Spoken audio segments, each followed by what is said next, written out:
Willkommen zu einem neuen Video von Stricken mit Calypso. Ich bin Calypso und ich freue mich, dass du heute dabei bist.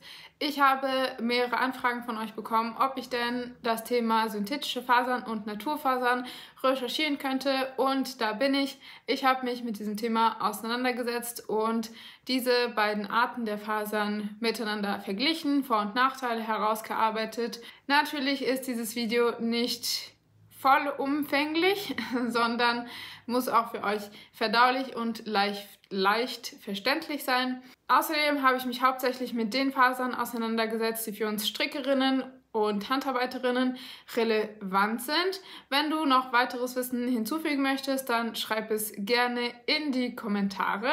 Dieses Thema ist so umfangreich, dass man ganze Bücher darüber schreiben könnte. Trotzdem lasst uns hier einsteigen. Ich hoffe, dass ihr durch dieses Video einen schönen Überblick gewinnt und neue Informationen für euch mitnehmen könnt, die hilfreich ist beim Ausüben unseres Lieblingshobbys, nämlich Stricken. Erstens kommen wir zu den Naturfasern. Naturfasern werden entweder von Pflanzen oder von Tieren gewonnen. Sie sind biologisch abbaubar. Zu den Naturfasern gehören zum Beispiel Baumwolle, Leinen, Wolle, Hanf oder Jute. Schauen wir uns erstmal die Vorteile von Naturfasern an. Naturfasern sind atmungsaktiv. Das heißt, dass Wolle, Baumwolle und Leinen luftdurchlässig sind, Feuchtigkeit aufnehmen, aber auch wieder abgeben können. Das ist wichtig, damit man kein Gefühl der Nässe hat. Außerdem weisen Naturfasern einen hohen Komfort auf. Das bedeutet, dass sie hautfreundlich sind und sich angenehmer auf der Haut anfühlen. Naturfasern sind auch biologisch abbaubar. Das bedeutet, dass sie sich in der Natur schnell zersetzen, vor allem wenn sie unbehandelt sind. Außerdem sind Naturfasern temperaturregulierend. Wolle zum Beispiel ist wärmend und Leinen hält einen kühl und frisch. Je nach Saison kann man also wählen, ob man zum Beispiel lieber Wolle trägt oder eher zu Leinen greift. Naturfasern weisen auch Nachteile auf. Zum Beispiel knittern Baumwolle und Leinen. Sie sind auch etwas empfindlicher gegenüber Nässe, Schädlingen und Flecken. Wolle aber knittert nicht und muss auch nicht gebügelt werden, um gut auszusehen. In meinen Augen als erfahrene Handarbeiterinnen finde ich nicht, dass meine handgestrickte Kleidung aus Naturfasern aufwendiger ist zu pflegen. Man muss einfach nur wissen, wie man die Kleidung pflegt. Sie bedarf einer anderen Pflege als synthetische Fasern. Deswegen finde ich sie unterm Strich nicht pflegeaufwendiger, sondern man muss einfach nur wissen, wie es geht. Es erfordert eine kleine Umstellung zu den Sportklamotten zum Beispiel, die man einfach in die Waschmaschine tut. Ein anderer Nachteil kann der Ressourcenverbrauch sein. Der Anbau von Baumwolle zum Beispiel bedarf hohe Mengen an Wasser, manchmal auch den Einsatz von Pestiziden. Die Haltung von Schafen kann auch Vor- und Nachteile für die Umwelt haben. Hier gibt es einige Debatten. Ich glaube, hier sind sich nicht alle Wissenschaftler einig, alle Umweltwissenschaftler einig, welche Vor- und Nachteile oder im Vergleich, wie belastend Naturfasern sein können für die Umwelt im Vergleich zu synthetischen Fasern. Meiner Ansicht nach ist es immer eine Frage des, wie man das macht. Wie baut man die Pflanzen an, die man verwendet, um Naturfasern zu gewinnen? Und wie setzt man die Tierhaltung um, damit man ihre Wollfasern gewinnt? Schafe können auch hilfreich sein für den Erhalt der Natur in bestimmten Regionen. Und ich glaube auch, das Maß und die Mengen machen auch den Unterschied, wie sehr man die Umwelt strapaziert. Das heißt, wie viele Schafe laufen jetzt über dieses Feld. Wenn das zu viele sind, die da fressen, dann kann es sein, dass die Natur nicht die Zeit hat, sich zu regenerieren, weil die Schafe das schneller wegfressen, als es nachwachsen kann. Ich bin aber keine Schäferin, deswegen bin ich in diesem Feld keine Expertin, sondern ich gebe einfach nur wieder, was ich an verschiedenen Stellen gelesen habe. Am besten, ihr geht natürlich einen Schäfer befragen. Alle Texte, die ich verwendet habe für dieses Video, die Literatur dazu findet ihr in der Infobox, wenn ihr gerne selber nachlesen möchtet. Kommen wir zu den synthetischen Fasern. Was sind synthetische Fasern?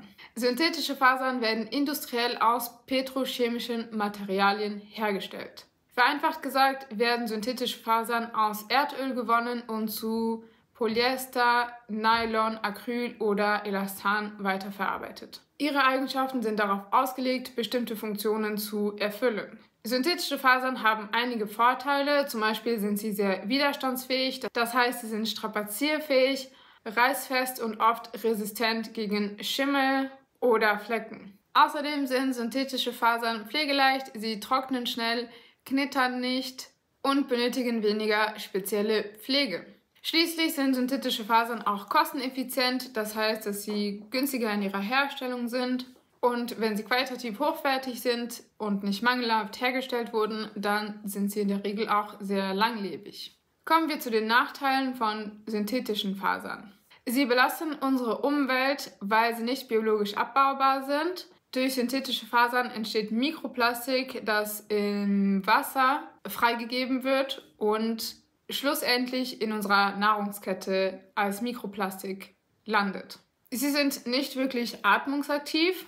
Vielleicht klingt es ein bisschen krass, aber wenn ich eben eine Jacke trage, die komplett aus synthetischen Fasern ist, dann habe ich wirklich das Gefühl, einen Plastiksack einfach zu tragen und im Endeffekt ist es auch kein großer Unterschied dazu. Deswegen sind synthetische Fasern nicht besonders atmungsaktiv und führen eben oft zu unangenehmen Schwitzen. Ich merke das bei Oberteilen, die nicht 100% Baumwolle sind, die ich habe, zum Beispiel so Rollkragenpullis, die ich als Extraschicht unter meine Pullover trage, wenn die nicht 100% Baumwolle sind, sondern einen Anteil an synthetischen Fasern haben, dann finde ich, dass sie viel schneller schlecht riechen oder nach einem Tag tragen, ein bisschen Fahrradfahren schon schlecht riechen, weil ich eben ein bisschen geschwitzt habe und das passiert bei 100%igen Baumwollteilen und bei Wolle schon mal gar nicht. Schließlich basieren synthetische Fasern auf Rohstoffen, die nicht erneuerbar sind und in ihrer Förderung die Umwelt sehr stark belasten. Denn sie basieren auf fossilen Brennstoffen. Womit stricken wir am meisten und welche Fasern sind am gängigsten im Wollgeschäft? Bei den Naturfasern, wie schon gemerkt, ist es wichtig, die Unterscheidung zu machen zwischen pflanzlichen und tierischen Fasern. Zu den Pflanzenfasern gehören unter anderem Baumwolle, Leinen und Bambus. Fachleute unterscheiden hier in 3 Kategorien, je nachdem, wo die Faser in der Pflanze sitzt. Bei Samenfasern bildet ein Gewächs haarähnliche Fasern in der Samenkapsel, zum Beispiel bei der Baumwollpflanze, dem Kapokbaum oder der heimischen Pappel. Bastfasern sind Pflanzenfasern, die sich in den Stängeln von Pflanzen bilden, wie zum Beispiel bei Bambus, Hanf oder Flachs. Schließlich gibt es die Kategorie der Hartfasern, die in der Regel aus Blättern gewonnen wird, wie zum Beispiel Sisal. Sisal stammt aus den Blättern einer Agavenart. In meinem Video Weekend in Yucatan, Mexiko, Mérida, Progreso und so weiter findest du eine Demonstration, wie in der Hacienda Mucuiche Fasern aus einer Agavenpflanze gewonnen werden. Auch muss man bei Pflanzenfasern zwischen natürlichen Zellulosefasern und regenerierten Zellulosefasern unterscheiden. Natürliche Zellulosefasern stammen direkt aus Pflanzen und behalten ihre natürliche Zellulosestruktur, während regenerierte Zellulosefasern durch chemische Verfahren in eine neue Form gegossen werden. Zu den natürlichen Zellulosefasern gehören zum Beispiel Baumwolle und Leinen. Baumwolle ist feuchtigkeits- und temperaturregulierend. Außerdem ist Baumwolle allergikerfreundlich und hautfreundlich und gleichzeitig pflegeleicht und auch widerstandsfähig. Baumwolle ist atmungsaktiv und besonders saugfähig. Ein weiterer Pluspunkt von Baumwolle ist, dass sich Baumwolle zu schweren Denimstoffen, aber auch zu leichten Jersey-Stoffen verarbeiten lässt. Das heißt, dass Baumwolle wirklich sehr vielseitig einsetzbar ist. Leinen. Die bei uns heimische Pflanze Flachs, die auch als gemeiner Lein bekannt ist, daraus leitet sich eben der Name Leinen ab, ist sehr strapazierfähig und hält beim Waschen auch sehr hohe Temperaturen aus. Soviel ich weiß, kann man Leinen problemlos bei 60 oder sogar bis zu 90 Grad waschen. Trotzdem würde ich eure handgestrickte Kleidung, selbst wenn es 100% Leinen ist, nicht bei 90 Grad waschen oder auch nicht bei 60 Grad. Das habe ich selber auch noch nie gemacht. Wenn eure Kleidungsstücke aus Leinen nicht wirklich dreckig sind, dann reicht auch eine einfache Handwäsche mit kaltem Wasser. Ich bin mir sicher, dadurch wird es auch optimal gereinigt. Leinen ist auch sehr langlebig und bildet keine Knötchen und Fussel. Leinen wird normalerweise zu Sommerkleidung verarbeitet. Im Sommer fühlt es sich kühlend an, es reguliert das Körperklima und ist eben sehr luftdurchlässig. Hanf ist eine der vielseitigsten und ältesten Naturfasern der Welt, die aus der Cannabispflanze gewonnen wird. Die Pflanze ist bekannt für ihre Langlebigkeit, Umweltfreundlichkeit und ihre Stärke. In der Produktion benötigt man viel weniger Wasser als für Baumwolle und es sind auch keine Pestizide oder chemischen Düngemittel notwendig. Ich habe bereits mal mit Hanf in Kombination mit Wolle gestrickt und ich finde, dadurch bekommt das Garn einen ganz besonderen Look und es ist auch sehr, sehr weich. Zu den pflanzlichen Fasern gehören, wie eben erwähnt, auch die regenerierten Zellulosefasern. Diese Fasern werden durch chemische Verfahren aus natürlicher Zellulose, das heißt zum Beispiel aus Holz oder aus Bambus, hergestellt. Wie der Name bereits sagt, wird die Zellulose aufgelöst und in eine neue Form regeneriert. Die folgenden 4 regenerierten Zellulosefasern habe ich bereits als Mischgarn in unseren Wollknäueln gefunden und zum Teil auch verstrickt. Viskose wird aus Holz oder aus Baumwollabfällen gewonnen und imitiert ganz leicht die Eigenschaften von Seide, finde ich. Dann haben wir noch Bambus. Das ist, glaube ich, selbsterklärend. Der Bambus wird aus der Bambuspflanze gewonnen und durch einen Prozess des Bleichens extrahiert. Dann haben wir noch Modal. Modal wird meistens aus Buchenholz hergestellt. Es ist glatter, elastischer und formstabiler als Viskose. Schließlich haben wir noch Lyocell oder auch Tencel. Das wird aus Eukalyptus gewonnen und soll etwas umweltfreundlicher als Viskose sein. Viskose aus Bambus haben den Vorteil, dass sie schneller nachwachsen als Buchen. Lyocell-Fasern aus Buchenholz punkten dagegen mit ihrer Herstellungsmethode, denn es werden keine umweltschädlichen Lösungsmittel verwendet. Wichtig festzuhalten ist, dass im Allgemeinen Zellulosefasern biologisch abbaubar sind. Ich mache hier einen Punkt, denn natürlich gibt es hier noch viel mehr Informationen und Details, die man erwähnen könnte, aber sonst würde das Video einfach viel zu lang werden. Und ich glaube, es wäre auch ein bisschen langweilig. Deswegen gehen wir jetzt weiter zu unseren geliebten tierischen Naturfasern. Wolle und Seide sind bei uns Strickerinnen sehr beliebt. Zu den tierischen Naturfasern gehören Wolle von Schafen, Ziegen und verschiedenen Kamelarten. Manche verwenden auch Kaninchen oder sogar auch die Haare von ihren Hunden. Eine weitere Kategorie der tierischen Naturfasern ist die Seide. Seide sind sogenannte Endlosfäden, die Falter wie der Maulbeerspinner aus einem Sekret produzieren, um Kokons herzustellen. Tierische Fasern bestehen aus Proteinen, genauso wie unsere Haare. Deswegen ist es sehr schwierig, gegen diese tierischen Fasern allergisch zu sein. Ich möchte hier einen kleinen Exkurs machen. Was viele als Allergie auf Wolle bezeichnen, ist in Wirklichkeit nur eine Empfindlichkeit der Haut gegenüber Wolle oder tierischen Naturfasern. Je gröber die Fasern, desto sensibler kann unsere Haut auf diese Fasern reagieren. Wenn die Fasern feiner sind, dann sind sie in der Regel auch weicher auf der Haut. Hier spielt auch die Verarbeitung von dem Garn eine Rolle. Das bedeutet, wenn es kardiert ist zum Beispiel, dann ragen mehr so kleine Fäden aus dem Garn raus. Es ist meistens etwas flauschiger und darauf kann die Haut eben empfindlicher reagieren. Wenn das Garn zum Beispiel gekämmt ist, dann kann es sein, dass man weniger empfindlich auf das Garn, auf die Wolle reagiert, weil alle Fasern in eine Richtung liegen und das Garn ziemlich uniform ist. Je öfters man grobe Wolle trägt, desto eher gewöhnt man sich daran und reagiert auch weniger empfindlich auf das sogenannte Kratzen von Wolle.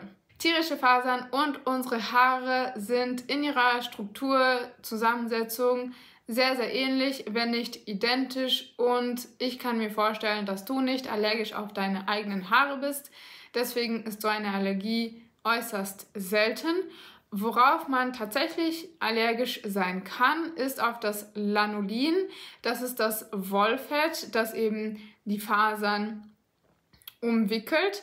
Das wird aber in der Regel in der Herstellung herausgewaschen, denn alle Fasern werden gewaschen, bevor sie kadiert, gekämmt, versponnen und so weiter werden. Wenn du aber ein sehr rustikales Garn kaufst, zum Beispiel auf einem Weihnachtsmarkt, kann es sein, dass es eben weniger gründlich gewaschen wurde und dann noch Lanolin drin ist. Man fühlt es auch, wenn man die Wolle anfasst. Darauf kann man allergisch reagieren.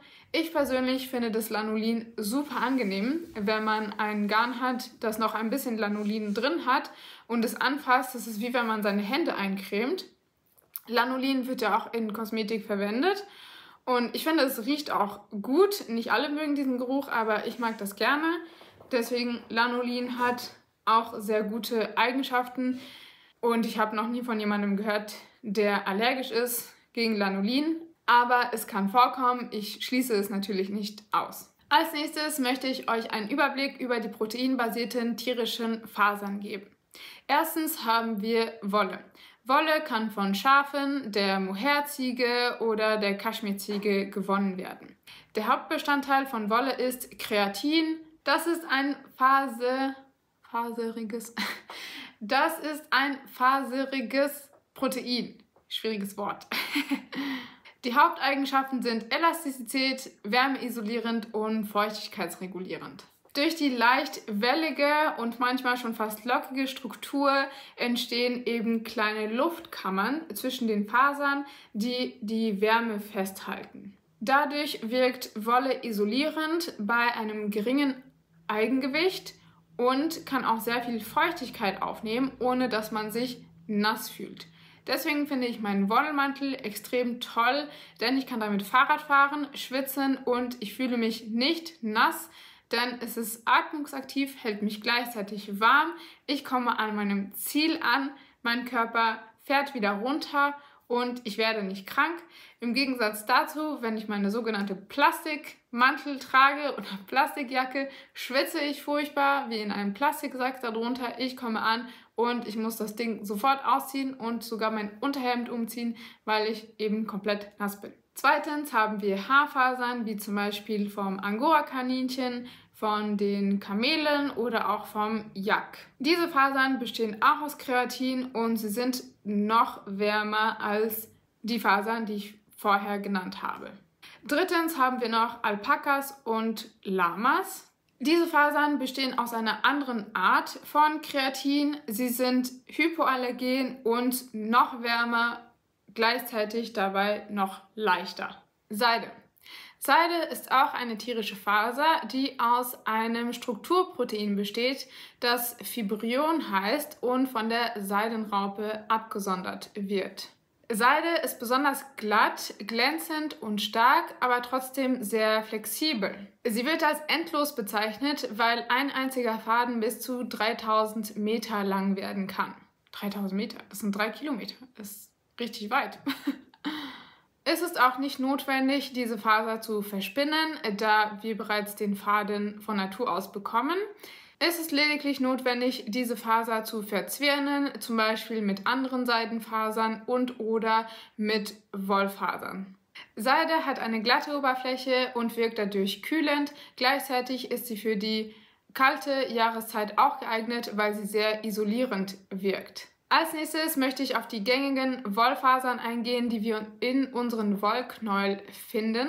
Diese Liste ist natürlich sehr kurz, sie kann auf jeden Fall ergänzt werden. Es gibt eine sehr, sehr große Vielfalt an tierischen Fasern, die je nachdem, wo ihr euch befindet, auch variieren kann. Denn je nach Region variiert auch die Verfügbarkeit von dem einen oder anderen Tier. Wichtig zu bemerken ist, dass es hunderte Schafrassen gibt. Wenn euch das Thema interessiert, dann empfehle ich euch dieses kleine Lexikon. In diesem Lexikon sind ganz, ganz viele Schafrassen beschrieben. Und ich finde es ganz, ganz süß, denn auf jeder Seite ist eben ein Foto von der Schafrasse und es macht Spaß, da durchzublättern. Außerdem ist es nützlich, weil jede Schafrasse eine unterschiedliche Faser produziert und dadurch variieren auch die Eigenschaften der Fasern. Es ist also nützlich, hier mal reinzugucken, bevor du dein Projekt startest, um zu wissen, ob die Faser, die du ausgewählt hast, auch die Qualitäten mitbringt, die für dein Projekt am besten geeignet sind. Am meisten verbreitet ist die Merino-Faser. Das ist natürlich eine tolle Faser, aber ich finde es ein bisschen schade im Anbetracht dessen, dass wir so eine große Vielfalt an Fasern und Schafen haben. Finde ich es ein bisschen schade, dass hauptsächlich Merino den Markt dominiert. Trotzdem, da es die am meisten verbreitete Faser ist, werde ich jetzt Merino-Wolle als Beispiel für Schafswolle nehmen. Merino-Wolle stammt also von den Merino-Schafen. Merino-Schafe gibt es hauptsächlich in Neuseeland und in Australien. Beim Kauf von Merino-Wolle ist es wichtig, dass du darauf achtest, dass dein Garn Mühlessing frei ist. Das bedeutet, dass es frei von Tierquälerei ist, denn Mühlessing ist eine Praxis, wo der Schweif des Schafes abgeschnitten wird, um zu vermeiden, dass eine Fliege da ihre Eier legt. Um das Problem komplett zu vermeiden, habe ich vor kurzem während eines Interviews mit einer Inhaberin von einem Wollgeschäft hier in Berlin gelernt, dass du am besten Merino-Wolle aus Südamerika kaufst, denn dort gibt es diese Fliege nicht und somit erübrigt sich auch die Praxis des Mühlessing. Merino-Wolle ist für alle möglichen Strickprojekte geeignet und sehr vielseitig einsetzbar. Es ist ein weiches Garn, das auch leicht glänzt. Es reguliert hervorragend die Feuchtigkeit, ist wärmeisolierend und auch geruchsneutral. Ich werde nun die Wollarten, auf die du zurückgreifen kannst zum Stricken, hier nur auflisten, denn wenn ich in die Eigenschaften der einzelnen Arten eingehe, dann wird dieses Video viel zu lang, aber ich werde dir ein Dokument in der Infobox zur Verfügung stellen, das du öffnen kannst und da kannst du die Details von den einzelnen Wollarten nachlesen, um herauszufinden, welche am besten geeignet ist für dein Projekt. Und jetzt scheint mir die Sonne ein bisschen ins Gesicht, aber ich glaube, das stört euch nicht weiter. Außer der Merino-Wolle haben wir also noch Mohair-Wolle, Alpaka-Wolle, Angora-Wolle, die vom Kaninchen gewonnen wird, Kamelwolle, Vicuña-Wolle. Vicuña gehört, soviel ich weiß, auch zu den Kamelen. Dann haben wir auch noch Kaschmirwolle, die von der Kaschmirziege gewonnen wird. Mohair wird übrigens auch von einer Ziege gewonnen. Lama-Wolle, Lammwolle, das heißt Wolle von jungen Schafen und auch Yak-Wolle. All diese Fasern findest du in der Regel in deinem Wollgeschäft. Yak-Wolle zum Beispiel ist ziemlich luxuriös und findet man nicht überall, ist auch im Preis meistens auch ein bisschen teurer. Kaschmir ist bekanntermaßen auch etwas teuer und ich empfehle auch nicht 100%iges Kaschmirgarn zu kaufen, denn es ist schon ein bisschen empfindlich und wird dann etwas zu teuer. Am besten ist es eine Mischung zu kaufen. 80% Wolle, 20% Kaschmir ist zum Beispiel eine tolle Option. Ähnlich finde ich das bei Angora auch besser, eine Mischung zu haben von dem Angora-Kaninchen mit einer Schafswolle zum Beispiel. Und Mohair ist in den letzten Jahren auch ziemlich in Mode gekommen, einen Mohair-Faden zusammen zu verstricken mit einer Merino-Wolle zum Beispiel, also ein glattes Garn gemischt mit diesem flauschigen Mohair-Garn und das gibt dem Projekt dann oft noch so einen luxuriösen Touch. Ich finde es aber nicht unbedingt notwendig, das zu machen. Viele Designs, die zweifädig Mohair mit einem anderen Garn verstrickt werden, kann man auch ohne das Mohair stricken. Achtung, da kann deine Maschenprobe vielleicht ein bisschen abweichen, darauf musst du achten. Mohair wird auch meistens mit Seide zusammen verarbeitet. Durch diese Kombination Mohair und Seide kann es dann auch etwas kostspielig sein, sich ein Mohair-Seidengarn zu kaufen, um das doppelt zu verstricken mit einem anderen Garn. Und da würde ich eben nochmal hinterfragen, ob das denn unbedingt notwendig wird, ob man diesen Look unbedingt haben möchte oder nicht. Oder vielleicht eben nicht im ganzen Kleidungsstück, sondern vielleicht nur in der Rundpasse zum Beispiel. Oder wenn man hier so Rüschen hat, dass man das nur in den Rüschen mit dem Mohairgarn zusammen verstrickt. Da kann man sich überlegen, wie man das gestaltet, dass es eben vielleicht nicht ganz so kostspielig wird. Und man muss ja auch nicht jeden Trend mitmachen, finde ich. Ein kurzes Zwischenfazit zu den proteinbasierten Fasern. Proteine in tierischen Fasern sind natürliche Polymere, die aus Aminosäuren bestehen. Tierische Fasern haben ein Gedächtnis. Das bedeutet, dass sie elastisch sind und wenn man daran zieht oder das Kleidungsstück anzieht und wieder auszieht und es sich dehnt, es immer in seine ursprüngliche Form zurückspringt. Die Proteinfaserverbindungen machen die Materialien besonders langlebig und stark. Sie haben thermische Eigenschaften, sie speichern Wärme gut und sind eben temperaturregulierend. Außerdem sind diese Fasern biologisch abbaubar, da sie durch Mikroorganismen in der Umwelt zersetzt werden. Machen wir nun den Sprung zu den Kunstfasern. Hier werde ich euch auch mehrere vorstellen, aber eben nicht alle. Polyester. In der Produktion von Polyesterfasern wird zunächst ein Kunststoffgranulat bei 280 Grad geschmolzen und mit Druck und Düsen zu einem endlosen Faden geformt. Das Resultat ist eine sehr dünne Synthetikfaser, die sich zu dicken, strapazierfähigen Stoffen verarbeiten lässt, aber auch zu feinen und transparenten Textilien. Polyester ist daher sehr beliebt bei Outdoor-Bekleidung und Arbeitsbekleidung, sowie auch für Unterwäsche und wir finden Polyester auch in unseren Sockengarnen. Oft ist die Zusammensetzung 75% Wolle und 25% Polyester. Das macht das Sockengarn eben resistenter, aber es ist nicht die einzige Möglichkeit, Sockengarn resistenter zu machen. Bei den synthetischen Fasern haben wir noch Nylon. Nylon wurde 1935 erfunden und ist eine der ältesten Kunstfasern. Zuerst wurde sie als Feinstrumpfhose bekannt. Sie kommt aber auch in Heißluftballons und in Fallschirmen vor. Nylon ist extrem reißfest und witterungsbeständig. Es kann aber keine Feuchtigkeit absorbieren, deswegen wird es mit Naturfasern gemischt oder auch zu Funktionsstoffen verarbeitet, die dann mit Poren ausgestattet werden, um Wasserdampf oder eben Schweiß abgeben zu können. Dann haben wir noch Acryl.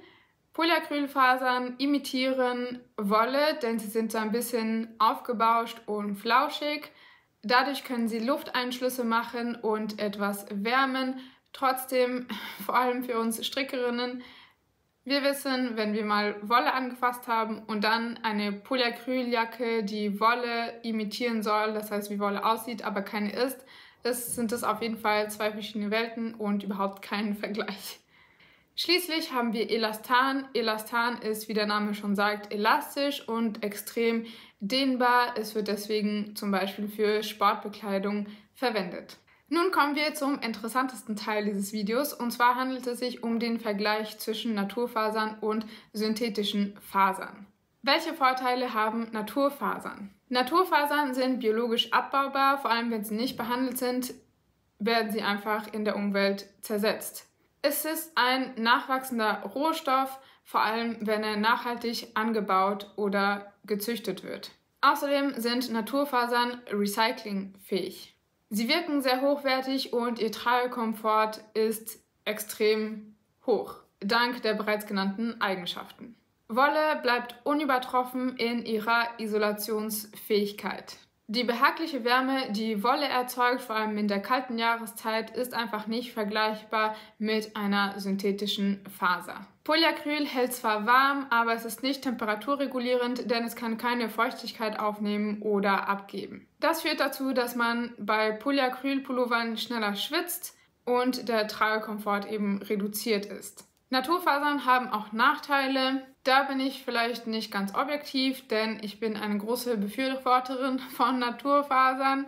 Eine Sache möchte ich aber sagen, und zwar gibt es eine extrem hohe Nachfrage nach Baumwolle. Extrem viele Klamotten werden mit Baumwolle hergestellt und dadurch wurde ihr Anbau und auch ihre Verarbeitung industrialisiert. Das kann zum Einsatz von Pestiziden führen und zu einem sehr hohen Wasserverbrauch. Deswegen, wenn ihr könnt, achtet darauf, dass ihr Baumwolle kauft, die einen ökologischen Siegel trägt. Das ist auf jeden Fall ein kleiner Schritt in die richtige Richtung. Synthetische Fasern haben auch ihre Vor- und Nachteile. Zu den Vorteilen gehört, dass wenn synthetische Fasern qualitativ hochwertig sind, sie auf jeden Fall resistent und langlebig sind. Außerdem sind sie kosteneffizient und auch leicht zu pflegen. Synthetische Fasern knittern auch nicht und laufen auch nicht ein. Bei der Kosteneffizienz muss man, finde ich, aber abwägen, denn die Kosten liegen woanders. Sie liegen vielleicht nicht in der Produktion oder in meinem persönlichen Geldbeutel, wenn ich mir synthetische Fasern kaufe, aber die Umweltbelastung hat ja auch Kosten, die wir nicht unbedingt messen, und da muss man abwägen am Ende dieser ganzen Geschichte, welche Kosten höher sind. Die Umweltbelastung bringt schon sehr, sehr hohe Kosten mit sich und Konsequenzen, die, glaube ich, nicht ausgeglichen werden durch die niedrigeren Produktionskosten und dass ich weniger blättern muss, wenn ich mir eben synthetische Kleidung kaufe. Das ist aber für euch ein Gedanke zum Mitnehmen. Ihr könnt damit machen, was ihr wollt. Das werde ich jetzt nicht genau ausführen. Die Nachteile von Kunstfasern sind, dass sie nicht biologisch abbaubar sind und dass sie nicht recyclingfähig sind, wodurch eben Umweltprobleme entstehen. Durch das Waschen gelangt Mikroplastik in unsere Umwelt. Synthetische Fasern basieren auf fossilen Brennstoffen, die eben nicht erneuerbar und auch nicht recyclingfähig sind. Eine Arbeitshose aus Polyester ist unverwüstlich und Leggings aus Elastan sind optimal zum Yoga machen. Synthetische Fasern haben schon ihre Vorteile und sie haben ein sehr breites Einsatzspektrum. Für den Alltag empfiehlt es sich aber eher auf natürliche Zellulosefasern zurückzugreifen. Ein Baumwoll-T-Shirt gibt ein sehr angenehmes Gefühl auf der Haut und man ist für alle Lebenssituationen optimal gekleidet. Außerdem gibt es auch sehr viele Mischfasern. Ich selbst verwende gerne Garne aus gemischten Fasern, zum Beispiel die tierische Fasern und pflanzliche Fasern miteinander vermischen. Dieses Garn bleibt biologisch abbaubar und auch recyclingfähig. Es gibt aber sehr viele Kleidungsstücke, die aus synthetischen Fasern und natürlichen Fasern gemischt hergestellt werden. Das finde ich dann etwas problematisch, weil sie eben nicht recyclingfähig sind. Es ist sehr schwierig, diese Fasern in einem Recyclingprozess zu trennen. Und deswegen ist diese Kleidung eben nur so sehr schwer recyclingfähig oder man kann eben höchstens Downcycling betreiben. Aus diesem Grund empfehle ich euch darauf zu achten, wenn ihr T-Shirts kauft, zu schauen, dass sie auch wirklich 100% Baumwolle sind und dann nicht noch etwas anderes beigemischt ist, denn dann wird es nicht mehr biologisch abbaubar und recyclingfähig sein. Das Thema Recycling ist aber ein riesiges Thema, das ich jetzt hier nicht behandeln werde. Das ist nur so ein kleiner Tipp. Zum Schluss habe ich ein sehr kurzes Fazit für euch. Ich möchte es vermeiden, mich zu wiederholen. Wir Menschen verwenden Naturfasern schon seit der Steinzeit. Synthetische Fasern sind eine sehr neue Entwicklung. Sie sind eben nicht biologisch abbaubar und auch nur sehr schwer recyclingfähig. Deswegen empfehle ich euch von meiner Perspektive aus, zu Naturfasern zurückzugreifen. Naturfasern sind extrem langlebig. Einige meiner Pullover habe ich schon seit über 10 Jahren und ich bin mir sicher, dass sie auch noch weitere 10 oder 20 Jahre halten werden. Synthetische Fasern sind vielseitig einsetzbar. Sie können modelliert werden für bestimmte Zwecke, zum Beispiel für Funktionskleidung. Aber für mich ist und bleibt Wolle die beste Funktionskleidung. Wenn ich auf eine Wanderung gehe, finde ich mein Wollpullover die beste Wahl und da werde ich auch schwitzen und Sport machen.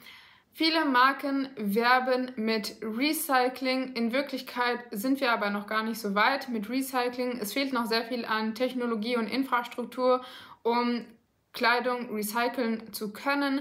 Deswegen lege ich euch ans Herz an, auf Naturmaterialien zurückzugreifen, weil wir dadurch unsere Umwelt nicht mit Mikroplastik belasten. Ich finde, allein schon, indem man sich etwas Gedanken dazu macht und auch mal das Etikett liest von dem Kleidungsstück, das man kauft, bevor man es kauft, ist es schon ein Schritt in die richtige Richtung. Vielleicht zu einer etwas bewussteren Konsumkultur und einem etwas prominenteren Nachhaltigkeitsgedanken. Wenn du mehr über Nachhaltigkeit erfahren möchtest, dann schau doch gerne mein Video über Ethik und Nachhaltigkeit. Wenn dir dieses Video hier gefallen hat, dann hinterlass mir doch gerne ein Hashtag Stricken mit Calypso in den Kommentaren. Es hat mir großen Spaß gemacht und ich hoffe, du hast etwas Neues dazu gelernt, das dir bei deinem Stricken, aber auch in deinem Alltag etwas weiterhilft. Ich verabschiede mich also und bis zum nächsten Video. Ciao!